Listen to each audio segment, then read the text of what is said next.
कि मन में है धैर्य और तन में प्रचंड शौर्य, बन चंद्रगुप्त मौर्य प्रलय मचाएंगे और महाराणा और शिवा की संतति कहाते हम शीश कट जाए भले झुकने ना पाएंगे।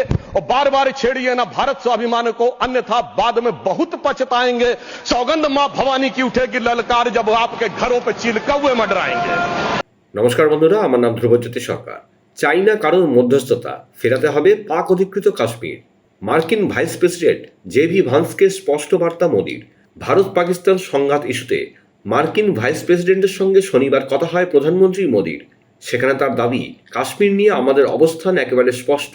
বর্তমান পরিস্থিতির নিরিখে একটাই পথ রয়েছে, তা হলো পাক অধিকৃত কাশ্মীরকে ভারতকে ফিরিয়ে দেওয়া। এটা ছাড়া তাদের সঙ্গে আলোচনার আর কোনো পথ নেই। সেই প্রতিবেদন অনুযায়ী প্রধানমন্ত্রী আরও বলেছেন, তারা জঙ্গিদের আমাদের হাতে তুলে দেওয়ার কথা বললে সেই নিরিখে আমরা পাকিস্তানের সঙ্গে আলোচনায় বসতে পারি।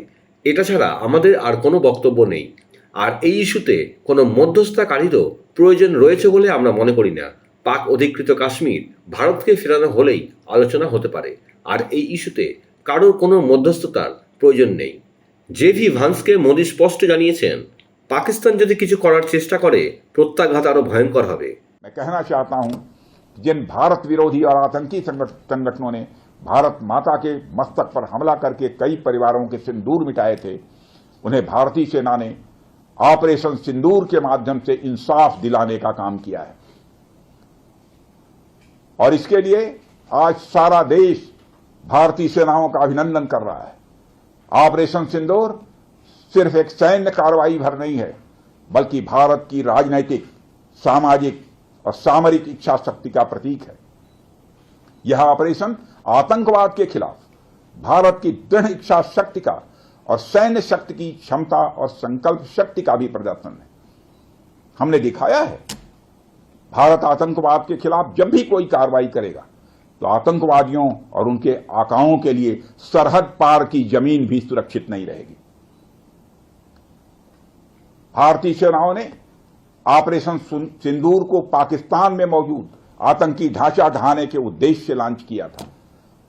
हमने उनके आम नागरिकों को कभी निशाना नहीं बनाया था, मगर पाकिस्तान ने न केवल भारत के नागरिक इलाकों को निशाना बनाया, बल्कि मंदिर, गुरुद्वारा, गिरजाघर पर भी हमले करने का प्रयास किया।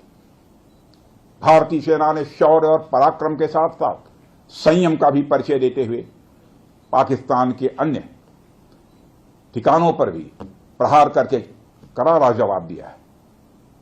हमने केवल सीमा से सटे सैन्य ठिकानों पर ही नहीं कार्रवाई की, बल्कि भारत की सेनाओं की धमक उस रावलपिंडी तक सुनी गई, जहां पाकिस्तानी फौज का हेडक्वार्टर मौजूद है। मित्रों, भारत में आतंकवादी घटनाएं करने और कराने का क्या अंजाम होता है, यह पूरे विश्व ने उरी की घटना के बाद देखा, जब हमारी सेना ने पाकिस्तान में घुसकर सर्जिकल स्ट्राइक की। पुलवामा के बाद देखा, जब बालाकोट पर एयर स्ट्राइक की गई, और अब पहलगाम की घटना के बाद दुनिया देख रही है कि जब भारत ने पाकिस्तान के भीतर घुसकर मल्टीपल स्ट्राइक्स की हैं।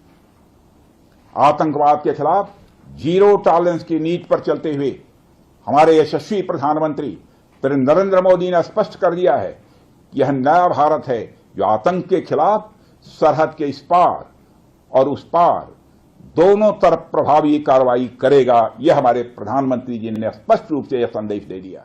বন্ধুরা, ভিডিওটি ভালো লাগলে দয়া করে লাইক শেয়ার করে দেবেন, আমাদের পেজটা ফলো করে নেবেন, আর আপনার মতামত কমেন্ট করে অবশ্যই জানান। ধন্যবাদ।